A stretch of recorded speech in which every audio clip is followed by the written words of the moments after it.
Welcome to my channel. இன்றைக்கி lunch combo வீடியோவில் தேங்காய் பால் சாதமும் காலிஃப்ளவர் மஞ்சூரியனும் எப்படி பண்ணுறதுன்னு பார்க்கலாம். இது செய்யறது ரொம்பவே சுலபம், டேஸ்ட்டாகவும் இருக்கும். வாங்க எப்படி செய்யுதுன்னு பார்க்கலாம். தேங்காய் பால் சாதத்துக்கு 2 கப்பு பாஸ்மதி அரிசி எடுத்திருக்கேன். தேங்காய் பால் 2 கப்பும் 3 பெரிய வெங்காயம், 2 தக்காளி, கைப்பிடி அளவுக்கு புதினாவும் கொத்தமல்லி எடுத்துக்கோங்க.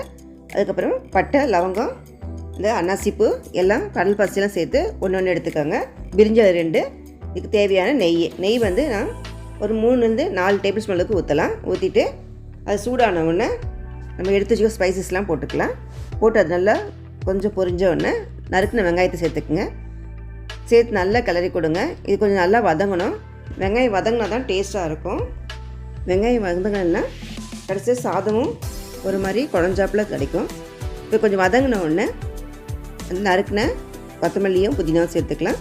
இது கூடவே பச்சை மிளகாய் 3 சேர்த்துக்கோங்க. சேர்த்துட்டு நல்லா வதக்கி விடுங்க. இந்த பச்சை மிளகா காரத்துக்கு ஏற்ற மாதிரி போட்டுக்கோங்க. இது வதங்கின உடனே இஞ்சி பூண்டு பேஸ்ட்டு 1 டேபிள் ஸ்பூன் அளவுக்கு சேர்த்துக்கலாம். சேர்த்துட்டு இதையும் நல்லா வதக்கி விட்டுக்குங்க.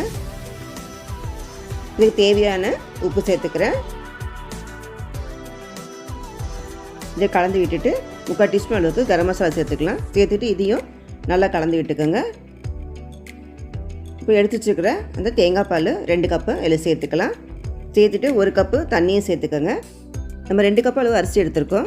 அதுக்கு 3 கப்பு அளவுக்கு தண்ணி சேர்க்க வேண்டியிருக்கும். அதனால் 2 கப்பு தேங்காய் பாலும் 1 கப்பு தண்ணியும் சேர்க்குறோம்.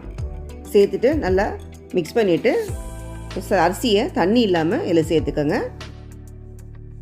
இது ரொம்ப நேரம் ஊற வைக்கலை, ஏன்னா இது டெய்லி யூஸ் பண்ணுற அரிசி. இது பாஸ்மதி அரிசி, சாதத்துக்கு யூஸ் பண்ணுற அரிசி தான் போட்டிருக்கேன்.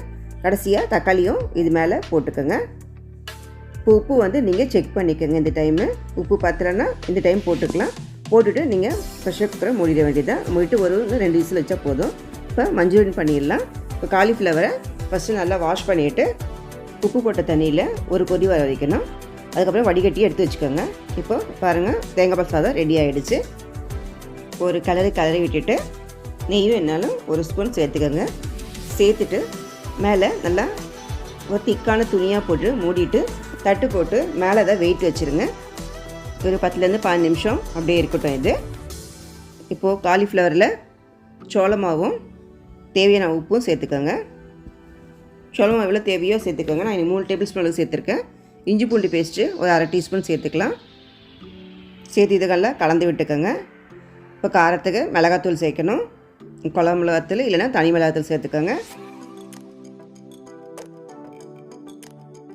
இதையும் கொஞ்சம் கலந்து விட்டுக்கலாம்.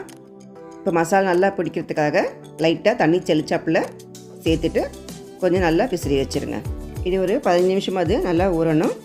அதுக்குள்ளே நம்ம வெங்காயம்லாம் கட் பண்ணிடலாம். ஒரு பெரிய சைஸ் வெங்காயம், குடமிளகா ஒரு பாதி குடமிளகா, 5 பல் பூண்டு பொடி நறுக்கிக்கங்க. தக்காளி, சாஸு, சோயா சாஸு, அதுக்கப்புறமா காலிஃப்ளவரை எண்ணெயில் நல்லா பொரிச்சு எடுத்துக்கோங்க. மீடியம் ஃப்ளேம்லேயே வச்சு பொரிச்சிக்கோங்க. எல்லாத்தையும் பொரிச்சு எடுத்தாச்சு. இப்போ மஞ்சூரியன் பண்ணுறதுக்கு பேனில் எண்ணெய் 2 ஸ்பூன் ஊற்றிட்டு நறுக்கின பூண்டு சேர்த்துக்கோங்க. பூண்டு நல்லா வதங்கணும். இதெல்லாம் வதங்கின உடனே வெங்காயத்தை சேர்த்துக்கோங்க. வெங்காயத்தையும் நல்லா வதக்குங்க. வெங்காயம் வதங்கும் போதே குடமிளகாய் சேர்த்துக்கலாம். சேர்த்துட்டு இதையும் கொஞ்சம் வதக்கி விடுங்க. தேவையான உப்பு சேர்த்துக்கலாம். எடுத்து வச்சுக்க சோயா சாஸும் டொமேட்டோ கெச்சப்பையும் இதில் சேர்த்து நல்லா கலந்து விட்டுக்கோங்க. இது கூடவே 1 ஸ்பூன் சர்க்கரையும் சேர்த்துக்கலாம். அப்போ தான் அந்த புளிப்பும் காரமும் நல்லா பேலன்ஸ் ஆகும். காரம் அதிகமாக வேணுன்னா நீங்கள் மிளகுத்தூள் சேர்த்துக்கலாம். ஆனால் நம்ம காலிஃப்ளவர்லேயே மிளகுத்தூள் போட்டுக்கனால சரியாக இருக்கும். இப்போ மூடி போட்டு நல்லா 1 நிமிஷம் போல் நல்லா வதக்கிட்டு வறுத்து வச்சுருக்கிற அந்த காலிஃப்ளவர்லாம் சேர்த்துக்கலாம். சேர்த்து நல்லா கலந்து விட்டுக்கோங்க. உப்பு பார்த்து செக் பண்ணிவிட்டு தேவைன்னா போட்டுக்கோங்க. இல்லைன்னா நறுக்கின கொத்தமல்லியை நல்லா தூவிட்டு ஒரு கலரி இறக்குனீங்கன்னா சுவையான காலிஃப்ளவர் மஞ்சூரியன் ரெடி.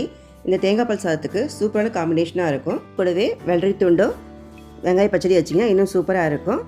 இந்த லஞ்ச் ரெசிபி உங்களுக்கு பிடிச்சிருந்தா லைக் பண்ணுங்கள், ஷேர் பண்ணுங்கள், மறக்காமல் சப்ஸ்கிரைப் பண்ணுங்கள். தேங்க்யூ ஃபார் வாட்சிங்.